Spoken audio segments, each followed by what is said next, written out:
সবাইকে স্বাগত জানাচ্ছি মম অ্যান্ড মি কিচেনের পক্ষ থেকে। আজ আপনাদের জন্য নিয়ে এসেছি কাঁচা আমের জেলির রেসিপি। মাত্র 2টি উপকরণ দিয়ে, কোনো প্রকার জেলেটিন বা আর্টিফিশিয়াল কালার অর্থাৎ কৃত্রিম কালার ছাড়া খুব সহজে মাত্র কয়েক মিনিট সময়ের মধ্যে কিন্তু এটা বানিয়ে ফেলা যায়, যেটা কিন্তু খেতে খুবই সুস্বাদু এবং স্বাস্থ্যের জন্য কিন্তু খুবই উপকারী, কারণ এটা ঘরে বানানো। তো অবশ্যই ছোট বড় এবং সকলেই কিন্তু এই রেসিপিটা পছন্দ করবে। এটা কিন্তু আমাদের জলখাবারে, পাউরুটির সাথে, রুটি বা পরোটার সাথে কিন্তু আমরা সার্ভ করতে পারবো। এছাড়া বাচ্চাদের টিফিনেও কিন্তু দিতে পারবো। জেলি বানানোর জন্য প্রথমেই নিয়ে নিচ্ছি কতগুলো কাঁচা আম। আমগুলোকে ভালো করে ধুয়ে খোসা ছাড়িয়ে কিন্তু এইভাবে কেটে নিয়েছি পিস পিস করে। কোনো ধরনের সাইজ কিন্তু এখানে ম্যাটার করছে না, কারণ আমরা সিদ্ধ করব। তো যেভাবে খুশি আপনি কাটতে পারেন। আমি এরকম করে আর সামান্য পরিমাণ জল দিয়ে সিদ্ধ বসিয়ে দিচ্ছি। এর মধ্যে কিন্তু লবণ বা অন্য কিছুই দেব না, শুধু জল দিয়ে সিদ্ধ বসাবো। ভালো করে কিন্তু এটাকে সিদ্ধ করতে হবে, যাতে আমগুলো একদম স্মুথভাবে গলে যায়।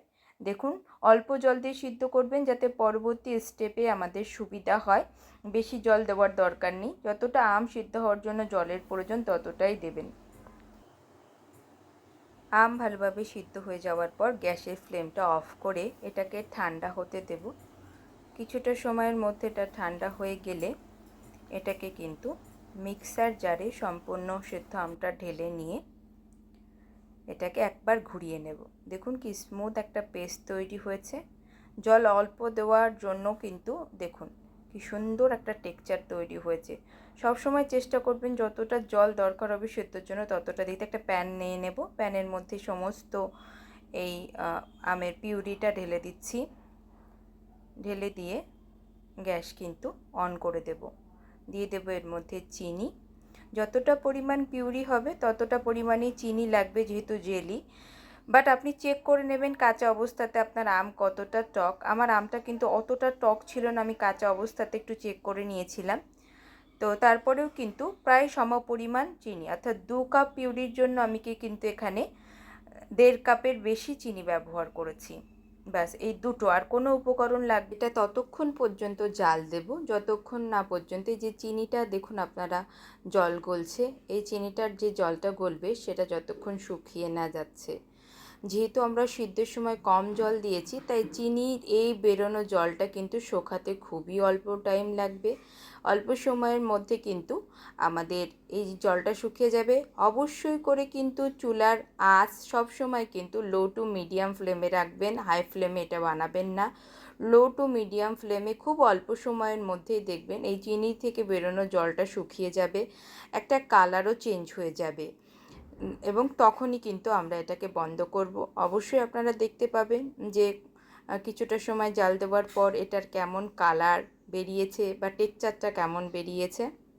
কিছুটা সময় জাল দেওয়ার পরেই আপনারা দেখতে পাবেন যে চিনির জলটা বেরিয়েছিল সেটা শুকিয়ে গিয়ে কালার পরিবর্তন হয়ে এরকম সুন্দর হয়েছে। আমি চেক করে আপনাদের দেখিয়ে দিচ্ছি যেটা কিভাবে আপনারা বুঝবেন হয়ে গেছে। একটা প্লেটে 1 ড্রপ এরকম আপনারা জেলি দিয়ে নেবেন। দেখুন একটা জায়গাতে স্থির হয়ে আছে, এদিকে ওদিকে গড়িয়ে পড়ছে না। এমতো অবস্থায় আপনি বুঝতে পাবেন যে আপনি যে জেলিটা তৈরি করেছেন পারফেক্ট সেট হয়েছে। দেখুন খুব সুন্দরভাবে।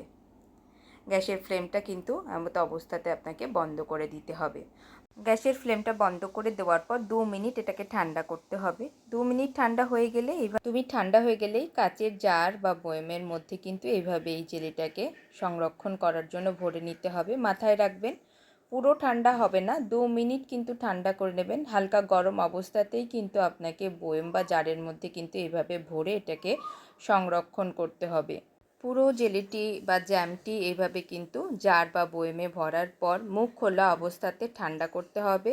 ঠান্ডা হলেই মুখ লাগাবেন। দেখুন কি সুন্দর জেলি তৈরি হয়ে গেল মাত্র 2টি উপকরণের মাধ্যমে অল্প সময়ের মধ্যে।